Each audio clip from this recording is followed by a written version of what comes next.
রাত দিন এবং নারী পুরুষের সম্পর্ক। আমরা পৃথিবী দিয়ে শুরু করছি। সূরা নাবায় আল্লাহ আযজা ওয়া জাল্লা বলছেন, আলাম নাজআলিল আরদা মিহাদা, আমি কি জমিনকে তোমাদের জন্য শয্যা বানাইনি?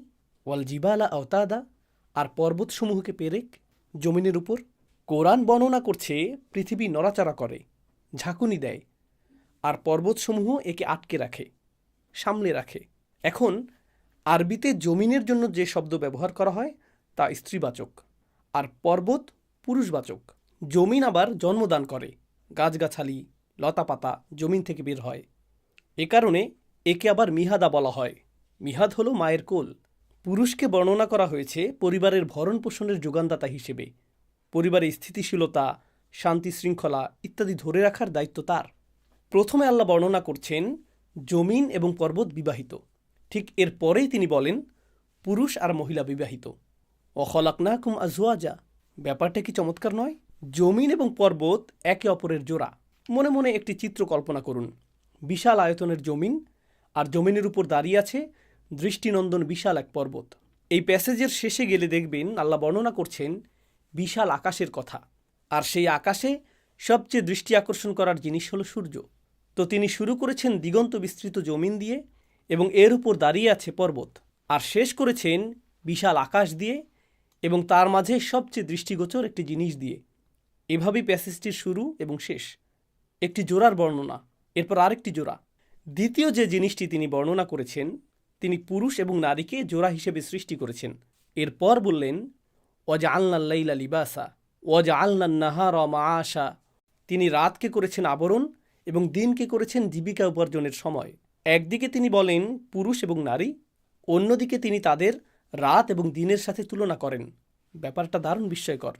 সূরা আল-লাইলে আল্লাহ বলেন ওয়াল্লাইলি ইযা ইয়াগশা ওয়ান-নাহারি ইযা তাজাল্লা ওমা খলাকায যাকারা ওয়াল উনসা, কসম রাতের যখন তা ঢেকে দেয়, কসম দিনের যখন তা আলোকিত হয়, কসম তার যিনি নর ও নারী সৃষ্টি করেছেন। কোরআনে দিন এবং রাত্রি সম্পর্কে অধ্যয়নের মাধ্যমে আপনি নরনারীর রিলেশনশিপ সম্বন্ধে অনেক কিছু জানতে পারবেন। রাত্রিকে তিনি পোশাক হিসেবে বর্ণনা করেছেন। আর বৈবাহিক সম্পর্কের অন্যতম কিছু দিক হল স্বামী স্ত্রী একে অন্যকে সমর্থন দিবেন, একে অন্যের পক্ষে কথা বলবেন, একে অন্যের সাথে অন্তরঙ্গ হবেন এবং রোমান্টিক হবেন। একে অন্যের গোপন বিষয় কারো কাছে প্রকাশ করবেন না, যেমনিভাবে পোশাক মানুষের শরীরকে প্রকাশ হতে দেয় না। স্বামী স্ত্রী একে অন্যের রক্ষক হিসেবে কাজ করবেন। যেমন রান্না করার সময় কখনো কখনো গরম তেল ছিটকে আসে, কিন্তু আপনি পোশাক পরে থাকার দরুন তা আপনার পোশাকে এসে লাগে এবং আপনার শরীরকে পুড়ে যাওয়া থেকে রক্ষা করে। ঠিক তেমনিভাবে কেউ যদি আপনার পার্টনারকে অপমান করে, আপনি সেই অপমান সহ্য করেন, কিন্তু আপনার জীবনসঙ্গীকে তা থেকে রক্ষা করেন। একে অন্যের পরিচ্ছদ হওয়ার এটা অন্যতম একটা দাবি। শারীরিক সম্পর্ক থেকে শুরু করে আবেগময় সম্পর্ক, প্রতিরক্ষা, একে অন্যের গোপন বিষয় অন্য কারো কাছে প্রকাশ না করা, একে অন্যকে নিয়মিত সঙ্গ দেয়া, অন্তরঙ্গ হওয়া, একে অন্যের সব বিষয় বুঝতে পারা, ভালো বা খারাপ। পোশাক যেমন আপনার শরীরের সুন্দর অংশ ঢেকে রাখে, আবার আপনার কুৎসিত অংশ ঢেকে রাখে, ঠিক তেমনি এক সঙ্গীর নির্দিষ্ট কিছু কৌতুক এবং সৌন্দর্য শুধুই অপর সঙ্গীর জন্য। নির্দিষ্ট কিছু কদর্যতা শুধু অন্য সঙ্গী জানবেন, বা অন্য কারো সেটা জানার দরকার নেই। রাত যেমন সব আচ্ছাদিত করে রাখে, ব্যক্তিগত সম্পর্কের এই দিকগুলো শুধুই স্বামী স্ত্রীর একান্ত ব্যাপার।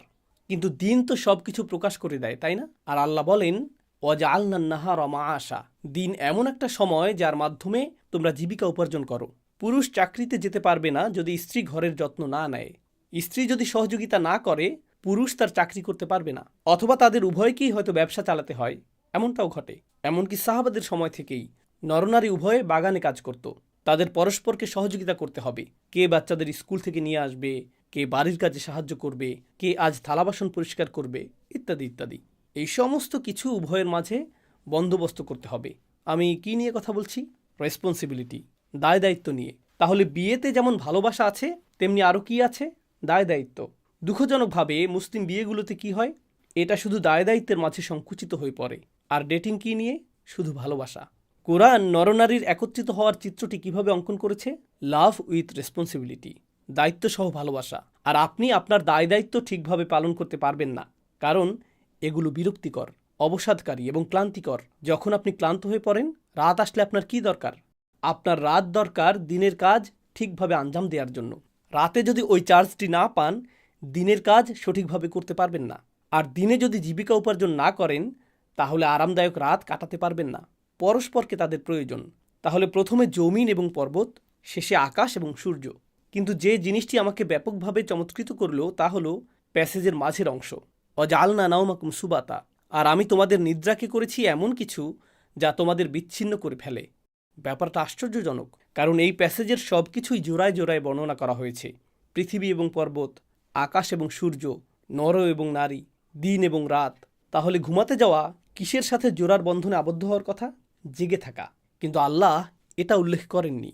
ঘুম যে জেগে থাকার জোড়া, এই উপসংহারে তো আপনি নিজেই আসতে পারেন, তাই না? কোরআনে ঘুমকে মৃত্যুর সাথে তুলনা করা হয়েছে। ঘুম থেকে যেমন আপনি জেগে উঠবেন, ঠিক তেমনি মৃত্যুর পরেও শেষ বিচারের দিন জেগে উঠবেন। এই জেগে ওঠাই শেষ জেগে ওঠা। এরপর আর ঘুম নেই, মৃত্যু নেই। জান্নাতে কেউ কোনোদিন ক্লান্ত হবে না, তাই সেখানে ঘুম নেই। আর জাহান্নামে লা ইয়ামুতু ফিহা ওয়ালা ইয়াহইয়া, সে সেখানে মরবেও না এবং বাঁচবেও না। নিজে নিজে চিন্তা করেই আপনার এই উপসংহারে আসার কথা। কোরআন কি চমৎকারভাবে বিচার দিনের সপক্ষে যুক্তি তুলে ধরেছে।